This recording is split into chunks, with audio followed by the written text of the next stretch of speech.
How's it going, Yankee fans? Welcome back to Fireside Yankees with your boys, Alex and Ryan. So, yesterday got a win over the Dodgers. Trent Grisham thought he was a liability, ended up becoming the hero. Who saw that coming? Pretty damn nice homer from him.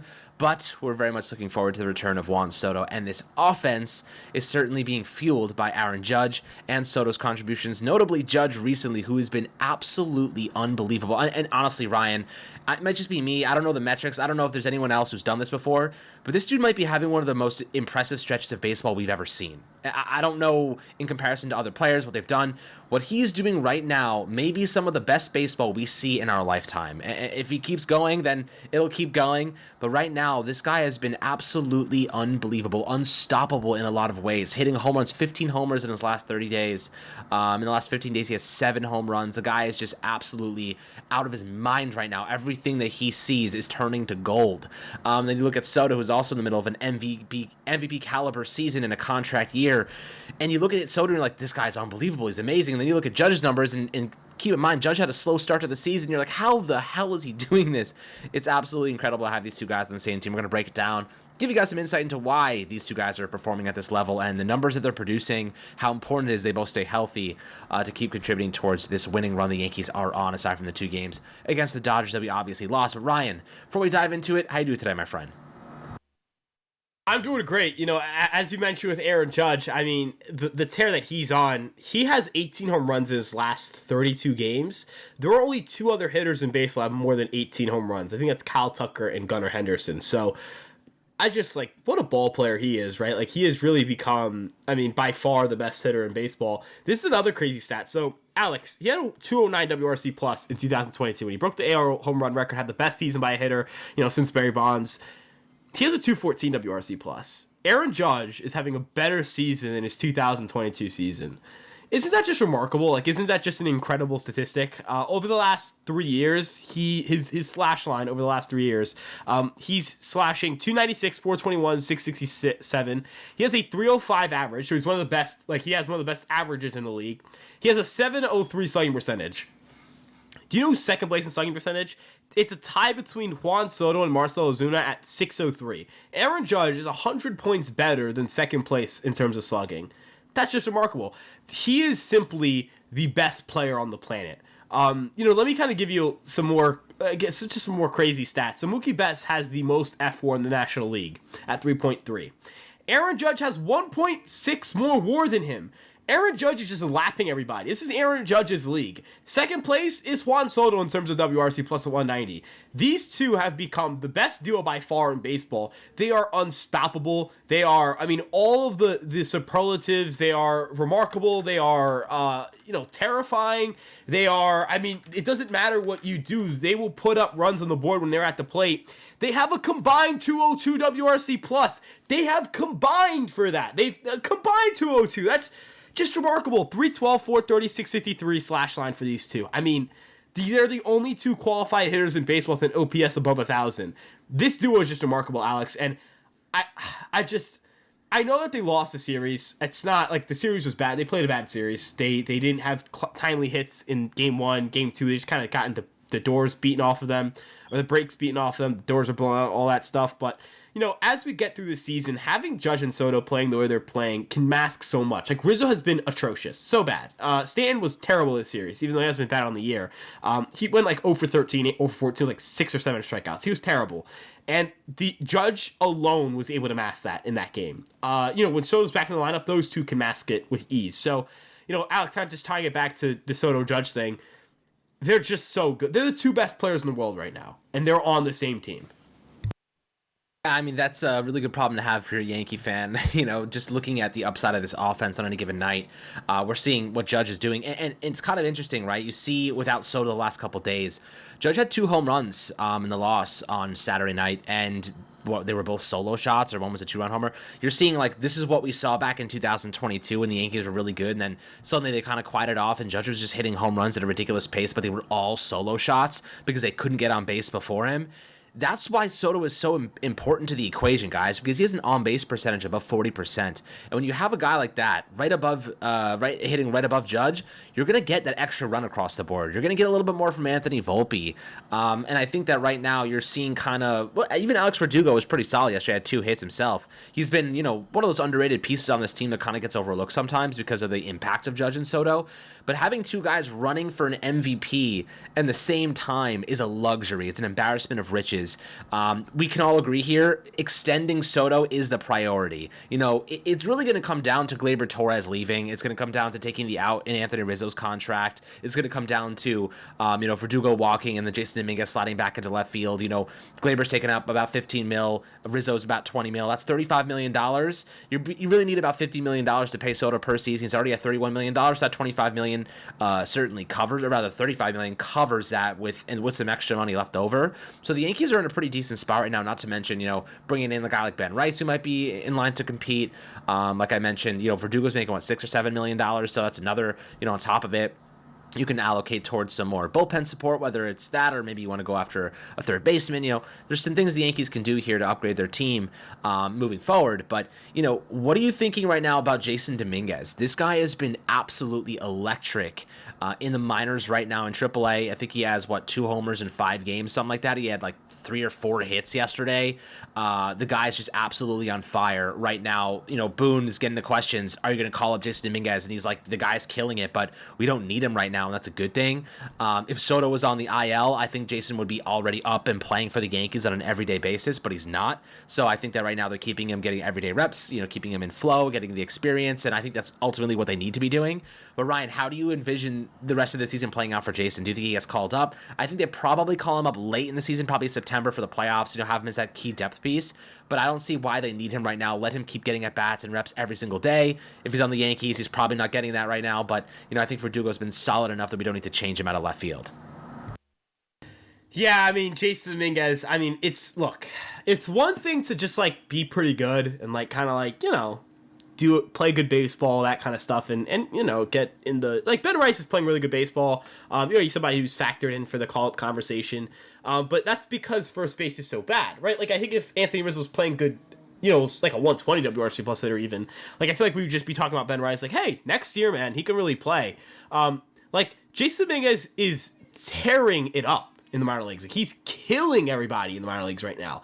So, he gets single A, if you want to throw that out, say it's single A, doesn't count. 4 games, we get 385. Sure, that's fine. Let's look at since he went to double A, right? 15 games, 6 home runs, 3 doubles, 379 average, a 203 WRC plus. His WRC plus actually gotten better, right? A 1.141 OPS, right? Just unbelievable numbers. And you might go, okay, well, you know what? It's double A. I want that sample size thrown out. He already conquered double A last year, which even though he was the youngest batter on the Somerset Patriots, that's fine. In AAA so far, Alex, he has 2 home runs already. His first 2 home runs at that level. A 270 WRC plus. He's making contact on 91% of pitches in the strike zone. He's hitting 500. He is hitting 500. He's not slugging 500. He's hitting 500. His slugging percentage is 950. 270 WRC plus. This guy's just unbelievable, right? This guy is killing the minor leagues. Again, he's murdering people in the minor leagues right now. The Norfolk Tide, who are the Baltimore Orioles minor league affiliate, and that's a pretty good farm system. He walked into, that's the series he played, his first series against the reigning International League champions, the best team in AAA. 3 doubles, 2 home runs, 5 RBIs, 10 for 20. Just walked in there and just slapped him around, right? He is so unbelievably good. I don't know what else to say. If MLB Pipeline, you have him as your 30-somethingth ranked prospect. Fangraphs you have him as your 57th ranked prospect. You guys aren't, this isn't an opinion. You're wrong. He's one of the best prospects in baseball. This guy is unbelievable. And yes, he does raise a very significant question of what they do with him. Because, Stan has a 112 WRC plus. Is that bad? No. Is that, benchable? No. Is that DFAable? No. But is it what you want from a DH? Also no, right? It's that conversation of, well, he doesn't provide any value on the base paths. He doesn't provide any value base running wise. Now, it's unfair to assume that Jason Dominguez will immediately put up a 112 WRC plus. Ellie De La Cruz was terrible his first year, and he got off to a really good start. And this year now he's having, he's playing good baseball. 2.6 WAR. He's one of the better players in the National League. But Stanton has 0.2 WAR. in 59 games, right? Like, it's like, is it that valuable? I don't know, right? So, I'm just in a weird situation. This is the Yankees don't have, this is not, I don't envy the Yankees because they're in a weird spot. But, yeah, I mean, Alex, I'm going to be honest with you. If Stanton doesn't go on a tear, you kind of have to call up Dominguez, right? Like, I don't want to look back on the season and go, what if we called up Dominguez? Would we have won the World Series? Like, you have Soto for 1 year. The AL kind of, like, there are not a lot of good teams in the league. Like, it's really you, the Orioles, and the AL, it feels like. AL Central, I'll take with a grain of salt. Maybe they're pretty good. NL, it's the Dodgers, the Phillies, right? Like, the Braves kind of feel like they're not really as much in it as they have been in years past. Like, this is your chance, man. Like, this is your World Series. This is your year to win the World Series. So, I don't want to sit back and look at this year and wonder what could have been. Like, Dominguez looks like he's a superstar, it looks like. So, get the guy up. Like, not right now, but get him up. And I think that the problem that I face when I think about Stanton is like, well, he does well against bad pitching, but when you put him in a spot in the postseason, when he's going up against some of the best arms in the game, is he going to hold his own? Is he going to be able to survive against some of those really great pitchers? That's what you have to overcome in the postseason. Everybody elevates their game. If Stanton is swinging at stuff in the dirt like he's been doing lately, he's going to be an automatic out. He's going to be a liability. You know what I mean? It's really a bit problematic, and it does spark the conversation of, do you consider taking a Stanton out of the lineup? But then you're also eating $22 million per season until 2028. Do you just DFA him next year and say, you know what, I think this is it for Stanton, and we can't look, we're paying him a lot of money, but are we better off paying him to not be a liability on this team? He can hit some home runs every now and then. I think you probably just stash him on the bench, use him as a DH every other day, give guys rest. Like, you can just do a rotation, next year if that's what it comes to. Keep guys healthy long term. You could just have him there. But, end of the day, maybe you try to get him to play first base. Very unlikely. Guy can't freaking move or let alone stretch. So I don't think that's a good option for the Yankees. But look, if Dominguez is going to give you better contact quality, he's going to give you not similar slugging, but pretty damn good slugging, better athleticism, and the ability to play some defense, there is a lot more value there, right? There's a lot more value there than what Stanton brings to the table. And it's unfortunate. How would Stanton take a situation where he gets benched for a guy that's 21 years old? Probably not very good, Ryan. You know what I mean? And I think that there is a narrative to spell here that, do you think that would become a locker room problem? Do you think that would be a clubhouse problem? If you have Stanton, who's now been benched for a 21-year-old kid, who's coming off Tommy John surgery, and he's taking your spot in the DH, or maybe rotating in defensively in the outfield, do you think that could become a problem? If you bench Stanton, you kind of have to DFA him. You know what I mean? You kind of have to get rid of him if you're going to replace him. Because I don't think that Stanton's going to be very happy sitting every day watching the Yankees play. I think that could be a little bit of a problem. Do you think that he'd be okay sitting there watching Dominguez play? Do you think that if you bench him, you also have to DFA him? That's the problem I kind of look at and say, I don't know if he can survive. I don't know if he can just sit there and watch this team. I don't know if he... And look, I actually think that's a good thing because he wants to play. He wants to play. Any player that's okay sitting there watching somebody else take their spot should not be on this freaking team. Should not be on a winning team at all. I actually think it's a good thing that he would want to play in that scenario. But do you think that he would sit there and watch Dominguez take his job? So here's a couple of things for Stanton. You mentioned the point of what if Stanton just enters the postseason and goes ice cold, right? Then that's a problem. But there's the flip side of what if Stanton enters the postseason and he goes on one of the runs we've seen him have this year multiple times. Then he wins you a World Series. So it's I don't really know. It's weird. He's just such a I think I tweeted this out and I kind of got flack for this, and it was interesting because I didn't think I was saying Stanton is bad. I think I was just saying that this is the player he is. He's a frustrating player because it's hard to get a read on him. He's very inconsistent. And since that tweet, his WRC plus climbed 12 points and then dropped 12 points. Every other week is kind of right? It's I don't really know what to say. And then kind of looking at Stanton from the clubhouse situation. And I've said this about Rizzo because so many people bring up the clubhouse or benching Rizzo. I'm are we talking about winners or we're talking about losers, right? If a guy's not playing well, and Stan is playing well enough at least that he should not be immediately benched tomorrow. We're talking about bringing up Dominguez. I think you and I are talking about a world where Stanton doesn't his slumps, one of his slumps just kind of carry out for a very long period of time, and then the numbers don't look great. So I think that the best way to put it with the locker room is that if you don't want to win the World Series and you just want to have your buddies playing, don't play for the New York Yankees. Go play go do something else. Like I want to win the World Series, right? That's my number one goal. The number one goal for the New York Yankees is to win the World Series. I don't care that Anthony Rizzo's dog's friends with Aaron Judge's dog. That's great. He could stay on the team on the bench. He doesn't have to start, right? Like, Stan, he's done enough to stay the starter for now, but, like, again, like, Dominguez is kind of just creeping up fast, and, again, Stan is...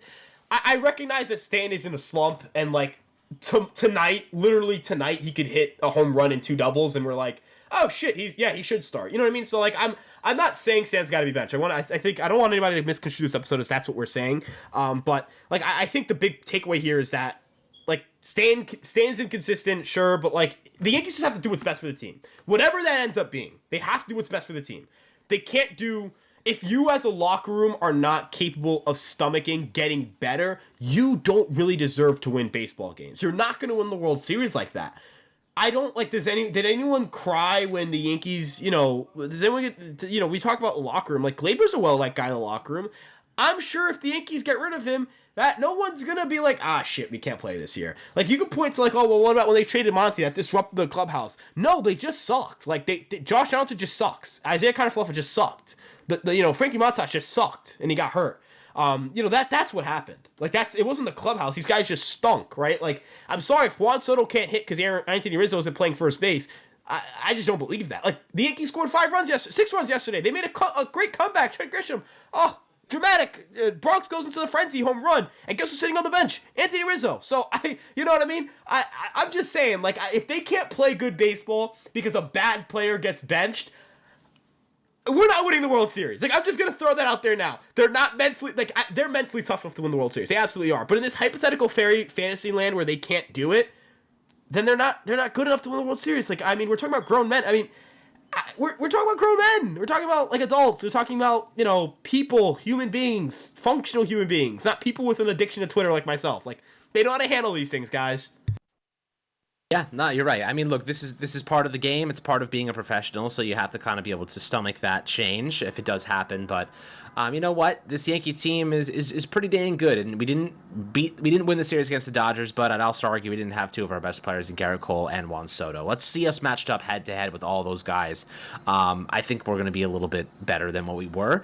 And listen, like you said. If Gleyber Torres walks and you replace him with someone that's better, no one's gonna remember. No one's gonna remember at the end of the day. Even someone that's just as good as him, no one's gonna care. No one's gonna remember. So I kind of feel as though, and for what it's worth, I know Gleyber and Soto are like good friends now. Obviously, share similar cultures. But Jason Dominguez is Dominican, right? Like he is gonna come up and be a really good buddy with Soto on day one. It's gonna be great, right? Soto and Dominguez are going to be like best buddies for a long time. They already talked about it. Like Dominguez Soto already talked about like wanting to be a mentor for Dominguez and calling his talent like just otherworldly. And like there is that like countrymanship. There is like I refuse to believe that Jason Dominguez would come up and like the clubhouse would get worse, or like if Ben Rice were to come up, the clubhouse would get worse. Nonsense. They're good people. Like we're talking about like we're bringing in like I'm not gonna say names specifically, but the kind of characters I'm referring to. Like these are not bad people. These are good dudes. You know what I mean? Like I don't get the clubhouse argument.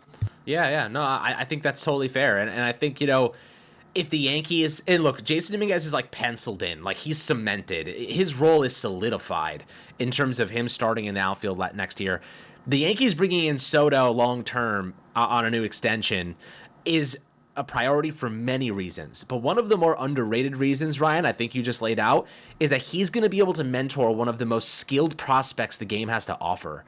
And a 25-year-old superstar generational talent also mentoring a 21 superstar generational talent by most accounts. Jason is the Martian. He's been that good for a long time. You want that guy learning from one of the best to ever do it, right? Like, not to mention, we're talking about Soto right now. We're not even talking about Aaron freaking Judge. Not even talking about Aaron Judge. And by the way, Dominguez is a switch hitter, so he's going to get mentored by 2 of the best hitters on both sides of the plate the world has to offer. Soto on the left side and Judge on the right. Could it get any better than that? Could it really get any better than that? I don't think so. I really don't. I don't think it gets better than that. And guys, I want to hear your perspectives down below in the YouTube comment section. Make sure to like and subscribe as always, and we'll catch you guys on the next Fireside Yankees episode.